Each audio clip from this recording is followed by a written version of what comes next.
Սիրելի ժողովուրդ, քույրեր եւ եղբայրներ, Հայաստանը ու հայ ժողովուրդը ապրում են չափազանց դժվար օրեր։ Մեր բոլորի սրտի մեջ կսկիծ կա, մեր բոլորի աչքերի մեջ արցունք, մեր բոլորի հոգու մեջ ցավ։ Սեպտեմբերի 27-ին մեկնարկած պատերազմի ավարտը այնպիսի մի փաստաթղթի ստորագրմամբ, ինչպիսին է Հայաստանի վարչապետի, Ռուսաստանի եւ Ադրբեջանի նախագահների նոյեմբերի 10-ի համատեղ հայտարարությունը ըստ էության հանրային հուսահատություն է առաջացրել եւ բազմաթիվ հարցեր, որոնց պատասխանը ակնկալվում է առաջին հերթին ինձանից։ Ինչու ստորագրվեց Հայաստանի համար նման ոչ շահեկան փաստաթուղթ։ Դա տեղի է ունեցել այն պայմաններում, երբ Հայաստանի Հանրապետության զինված ուժերի գլխավոր շտաբը զեկուցում էր, որ ամեն րոպե շատ կարևոր է եւ րոպե առաջ պետք է կանգնեցնել պատերազմը։ Իսկ Արցախի նախագահը ահազանգում էր, որ եթե ռազմական գործողությունները չկանգնեն, օրերի որոշ սցենարներով նույնիսկ ժամերի ընթացքում կարող ենք կորցնել Ստեփանակերտը։ Շատերը իհարկե կարող են ասել, որ եթե արդեն կորցրել էինք Հադրութը, Շուշին, կարող ենք կորցնել նաև Ստեփանակերտը եւ դրանից շատ բան չէր փոխվի։ Իրականությունը սակայն մի փոքր այլ է, որովհետեւ եթե կորսվեր Ստեփանակերտը, որը ինչպես արդեն հրապարակային ելույթով հաստատեց Արցախի նախագահ Արայիկ Հարությունյանը, այդ պահին մեծ հաշվով անպաշտպան էր, դրանից հետո անխուսափելիորեն կորսվելու էր Ասկերանը, Մարտակերտը, ընդ որում չափազանց կանխատեսելիորեն, որովհետև այս քաղաքները պատերազմի մեկնարկի պահին թիկունք էին, առաջնագծից բավականին հեռու եւ պաշտպանական կառույցներ ու ամրություններ չունեին։ Նաև չկային մարտունակ այնքան ուժեր, որոնք իրատեսորեն կարող էին իրականացնել այս քաղաքների պաշտպանությունը։ Իսկ ինչ տեղի կունենար այս քաղաքների անկումից հետո։ Պաշտպանության բանակի 2-րդ, 3-րդ, 4-րդ, 5-րդ, 6-րդ, 7-րդ պաշտպանական շրջանները կհայտնվեին հակառակորդի շրջափակման մեջ, ինչը նշանակում է,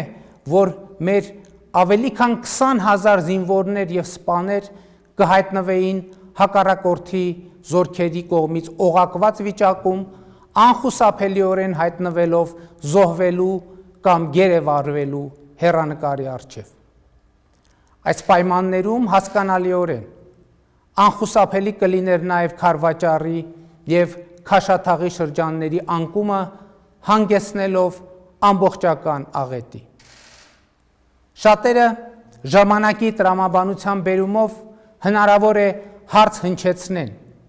իսկ ինչու է ես փաստաթուղթը ստորագրելու պահին այդքան մտահոգ մեր զինվորների անվտանգությամբ եւ ինչու նույնքան մտահոգ չէի դրանից առաջ։ Խնդիրը հետեւյալն է, որ ըստ էության հրամանատարի ամենակարևոր գործառույթը կայանում է զինվորի առաջ խնդիր դնելը,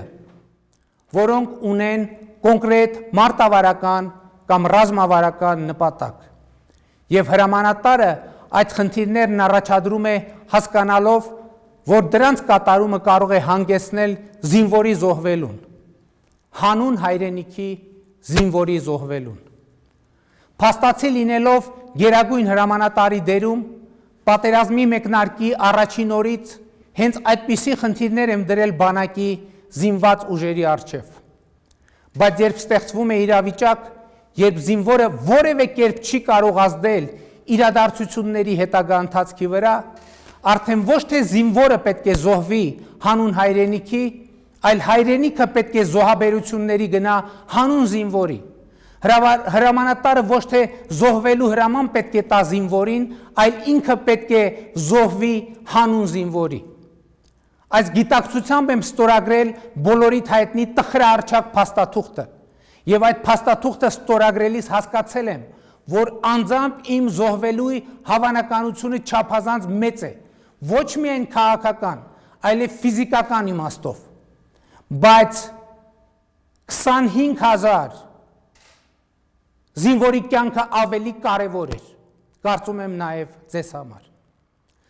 Սպառնալիքի տակ էր հայրենիքին ամնացող ծառայություն մատուցած զինվորների կյանքը։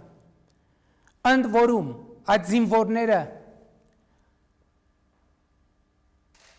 թիկունքում ստեղծվող այդ իրադրության վրա ազդելու ոչ մի հնարավորություն չունեին։ Թիկունքում այլևս չկային մարտունակ այնպիսի ուժեր, որոնք իրատեսորեն կարող էին ազդել իրավիճակի վրա, եւ ուրեմն եկել էր հրամանատարի ժամանակը հանուն այդ զինվորների վտանգելու սեփական կյանքը թե ֆիզիկական, թե քաղաքական առումով։ Եկել էր հայրենիքի ժամանակը հանուն հայրենիքի ոչինչ չխնայած այդ զինվորների համար գնալ զոհողությունների, եւ ես այդ թուղթը ստորագրել եմ հենց այս գիտակցությամբ։ Ընդ որում այս իրավիճակում եւ պայմաններում հարցը արդեն ոչ թե օրերի եւ շաբաթների տիրույթ էր մտել, որտեղ կարելի էր խուսանավել, խորամանկել, այլ որոշում պետք է կայացվեր։ Ժամերի ընթացքում պետք է որոշում կայացվեր, հակառակ դեպքում կարող էր սկսվել մի պրոցես, որը կավարտվեր մեր 10,000,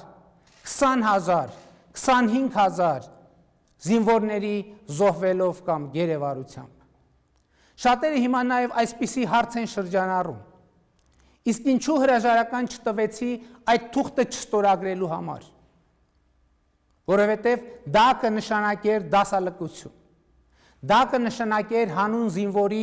դժողային առաքելություն կատարելու պարտավորությունը թողել մեկ ուրիշի ուսերին, այն հույսով, որ հետո կասեին, թե վարչապետ Փաշինյանը այնքան հայրենասեր էր, որ այդ ստորացուցիչ թուղթը չստորագրեց, իսկ այս մյուսը թուլամորթ ու դավաճան գտնվեց եւ գնաց նման ամոթալի քայլի։ Նաեւ այն պատճառով, որ ինչպես ասացի, որոշումները պետք է կայացվեին ժամերի ընթացքում։ Հակառակ դեպքում թափանիվը կարող էր պտտվել, որն այլևս որևէ ձևով հնարավոր չէր լինի կանգնեցնել։ Հաջորդ հարցը, որը բարբերաբար հնչում է, հետևյալն է. իսկ այդ փաստաթղթի ստորագրումից առաջ ինչու չխորհրդակցեցի ժողովրդի հետ։ Շատ պարզ պատճառով։ Ժողովրդի հետ խոսելու ժամանակ պետք է հրապարակային անկեղծորեն ներկայացնեի օբյեկտիվ իրավիճակը, իսկ դա նշանակում է իրադրության մասին մանրամասն տեղեկություններ հաղորդել նաև հակառակորդին, դեռ ավելին, մեր 25,000 զինվորների ժամերի ընթացքում շրջափակելու մանրամասն ծրագիր ներկայացնել նրան սրանից բխող բոլոր հետևանքներով։ Եվ հետո ես խոստացել եմ ժողովրդի հետ քննարկել Ղարաբաղի հարցի կարգավորման տարբերակները, իսկ այս փաստաթղթով հարցի բովանդակային լուծում նախատեսված չէ, այլ ընդամենը ռազմական գործողությունների դադար։ Ղարաբաղի հարցը ինչպես լուծված չէր, այնպես էլ լուծված չէ, եւ այս առումով անելիքները դեռ առջևում են։ Հասկանալի եւ բնականորեն առաջացող հաջորդ հարցը հետևյալն է. իսկ ինչու թեկուզ այսպիսի պայմաններում զինադադար հնարավոր չէր հասնել պատերազմի առաջին օրերին, կամ գուցե մի փոքր ավելի ուշ։ Սրա համար երկու պատճառ կար։ Նախ պետք էր առանց մարտի հանձնեինք 7 շրջան, ներառյալ Շուշին, եւ երկրորդը ռազմական իրադրությունն այնպիսին էր, որ մենք հույս ունեինք, որ նոր ռեսուրսների ներգրավմամբ, գերմարտկային ճիգերով կկարողանանք բեկել իրավիճակը։ Այդ էր պատճառը, որ ես Արցախի նախագահը անընդհատ հանդես էին գալիս հայրենիքի պաշտպանությանը զինվորագրվելու կոչերով։ Բայց նաև դա փորձում էինք անել այնպես, որ մեր ուղերձը հանկարծ չկոտրի, հուսահատ չանի առաջնագծում կռիվ տվող զինվորին։ Եվ մեր ունեցած պրոբլեմների մասին հավելյալ տեղեկատվություն չտա հակառակորդին։ Մենք ավելի կոնկրետ Արցախի նախագահը, զինված ուժերի գլխավոր շտաբի պետը, պաշտպանության բանակի հրամանատարը, ես ինքս, Հայաստանի կառավարությունը, մեր քաղաքական թիմի ներկայացուցիչները եւ բնականաբար առաջին հերթին եւ գլխավորապես կռիվ տվող մեր զինվորները, կամավորները, սպաները, գեներալները ամեն ինչ արել ենք ամեն սանտիմետրը ատամներով պահելու համար։ Մեր զորքը կռվել է հերոսաբար, կռվել է ոչ թե հանձնելու, այլ պահելու համար, կռվել է ոչ թե պարտվելու, այլ հաղթելու համար, ու կռվել է գործնականում 3 բանակների դեմ, բայց ցավոք, ինչպես Արցախի նախագահը երեկ նշեց իր ուղերձում, մենք բավարար չափով բանակի կողքին չկարողացանք կանգնել։ Կամավորական եւ զորահավաքային շարժումը իհարկե բազմաթիվ հերոսական դրսևորումներով այնքան ամուր չգտնվեց, որ հնարավոր լինի առաջադրած խնդիրը լուծել, ու մենք կանգնեցինք մի իրողության առաջ, որից այլ ելք պարզապես չկար։ Ինչ վերաբերվում է բուն փաստաթղթի բովանդակությանը, այն իսկապես վատն է մեզ համար, բայց պետք չէ այն ավելի վատացնել, քան կա իրականում։ Մասնավորապես լուրեր են տարածում մեղրին հանձնելու մասին, ինչը բացարձակ անհեթեթություն է։ Ընդամենը խոսք է գնում տարածաշրջանի տրանսպորտային ուղիները ապաշրջափակելու մասին, այդ թվում Ադրբեջանից դեպի Նախիջևան, բայց սա նշանակում է, որ պետք է ապաշրջափակվեն նաև Երևանից Նախիջևանով Սյունիք տանող տրանսպորտային ուղիները, այդ թվում Հայաստանի երկաթուղային հաղորդակցությունը Իրանի Իսլամական Հանրապետության հետ, ինչը էական նշանակություն կարող է ունենալ մեր երկրի տնտեսության հետագա զարգացման գործում։ Ինչ վերաբերվում է Լեռնային Ղարաբաղին կամ ավելի ճիշտ այն հատվածին, որը գտնվում է Արցախի իշխանությունների վերահսկողության ներքո, Ռուսաստանի Դաշնության խաղաղապահների տեղակայմամբ Լաչինի միջանցքը Գորիսից մինչև Ստեփանակերտ անխափան գործելու է, ընդ որում նաև Շուշիի հատվածում։ Ռուս խաղաղապահները ապահովելու են նույնպիսի անվտանգ ճանապարհ ամբողջ տարածությամբ, եւ Ստեփանակերտ-Երևան կապը պետք է լինի հուսալի։ Խաղաղապահները ապահովելու են նաև Արցախի այն հատվածների սահմանի անվտանգությունը, այնպես որ խաղաղապահների տեղակայման պարագծից ներս գտնվող բնակավայրերի բնակիչները պետք է հնարավորինս շուտ վերադառնան իրենց բնակավայրեր, եւ Հայաստանի ու Արցախի կառավարությունները, իշխանությունները ամեն ինչ կանեն հնարավորինս արագ ավերածությունները վերացնելու խաղաղ եւ բնականոն կյանքի համար անհրաժեշտ բոլոր պայմանները ստեղծելու համար։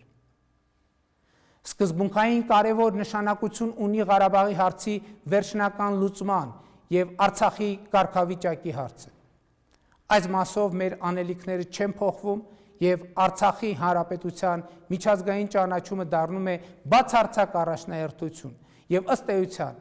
Արցախի միջազգային ճանաչման համար հիմա կան ավելի ծանրակշիռ փաստարկներ։ Ուզում եմ անդրադառնալ Հայաստանի Հանրապետությունում մեր հետագա անելիքներին։ Մեր առաջնային խնդիրը երկրում կայունության եւ անվտանգության մթնոլորտի վերականգնումն է, որը ժողովրդի իշխանության ապահովման միակ երաշխիքն է։ Այս պայն մենք պետք է սա ապահովենք առաջին հերթին, որ ժողովուրդը լիարժեք տիրապետի իշխանություն ձևավորելու, իշխանություն ունենալու իր անսակարկելի իրավունքին։ Կառավարությունը տուրք չի տալու նախկին իշխանությունների կողմից հովանավորվող ջարդարարների խմբերի սադրանքներին։ Տեղի ունեցած անկարգությունների կազմակերպիչներն ու ակտիվ մասնակիցները շատերը ձերբակալված են, շատերը թաքնվում են, բայց անպայման կհայտնաբերվեն եւ պատասխանատվության կենթարկվեն։ Մեր բոլոր հայրենակիցներին կոչ եմ անում չտրվել սադրանքների եւ համախմբվել կառավարության շուրջ, որը վճռական է երկիրը այս իրավիճակից դուրս բերելու իր պատասխանատվությունը անմնացորդ կրելու գործում։ միևնույն ժամանակ երաշխավորելով, որ ժողովրդին պատկանող իշխանությունը որևէ մեկը չի խլելու, երկիրը թալանի, կոռուպցիայի հորձանուտ վերադարձնելու իր նպատակները իրագործելու համար։ Հենց այս թալանի ու կոռուպցիայի դառը պտուղներն են քաղում այսօր, երբ տասնյակ տարիներ երկրի ունեցվածքն ու եկամուտները հոսել են ձեզ հայտնի անձանց գրպաններ եւ ոչ թե բանակի զարգացման գործին։ Սիրելի ժողովուրդ, Հայաստանի Հանրապետության հպարտ քաղաքացիներ, Արցախի Հանրապետության հպարտ քաղաքացիներ, Սփյուռքի հպարտ հայություն, մեր երկիրը ունի ապագա եւ մենք ամեն ինչ պետք է անենք, որ մեր այս դժվար փորձությունը դառնա այդ ապագայի կարևոր անկյունակար։ Եվ մեր պետք է դասեր քաղենք ազգովի մեր գործած սխալներից։ Շատերը կհարցնեն, թե արդյոք այս դաժան պատերազմից հետո կարելի է խոսել լավ ապագայի մասին։ Այո, որովհետև այսօր աշխարհում կան նույնիսկ այնպիսի պետություններ, որ 20-րդ դարի ամենադաժան կապիտուլյացիաների են ենթարկվել, բայց այսօր դասվում են աշխարհի ամենահզոր երկրների շարքին։ Նրանք դա արել են դաժան պարտությունից հետո կրթության, գիտության, արդյունաբերության ու ժողովրդավարության զարգացման վրա շեշտ դնելով, եւ սա պետք է լինի մեր առաջիկա անելիքը։ Եվ ես բոլորիս կոչ եմ անում կենտրոնանալ այս անելիքի վրա, հանուն մեր երկիրը հզորացնելու։ Հենց սա կլինի մեր լավագույն ծառայությունը մեր նահատակների հիշատակին, մեր վիրավոր եւ հաշմանդամություն ստացած զինծառայողներին, նրանց հարազատներին, ընտանիքներին, մայրերին, հայրերին, կանանց, զավակներին։ Նրանք իհարկե մեզ մի հարց պիտի տան, զոհվածների հարազատները, թե ի վերջո ինչի համար զոհվեցին իրենց հարազատները։ Այս հարցի պատասխանը մեկն է. առաջին հերթին Արցախի ժողովրդին ցեղասպանությունից փրկելու համար, հայ ժողովրդի ապրելու իրավունքը պաշտպանելու համար։ Մենք պարտավոր ենք մեր հայրենիքը ապրեցնելով ու զարգացնելով տեր կանգնել նրանց արյանը, նրանց զավակների ապագային, նրանց անմնացորդ նվիրումին։ Մեր խոնարհումը նրանց առջև ամենօրյա ստեղծարար աշխատանքն է, կրթությունը, որը պիտի շենացնի մեր երկիրը։ Եվ ուրեմն կեցե ազատությունը, կեցե Հայաստանի Հանրապետությունը, կեցե Արցախի Հանրապետությունը եւ կեցեն մեր երեխաները, որ ապրելու են ազատ եւ երջանիկ Հայաստանում, խոնարհում մեր նահատակների առաջ։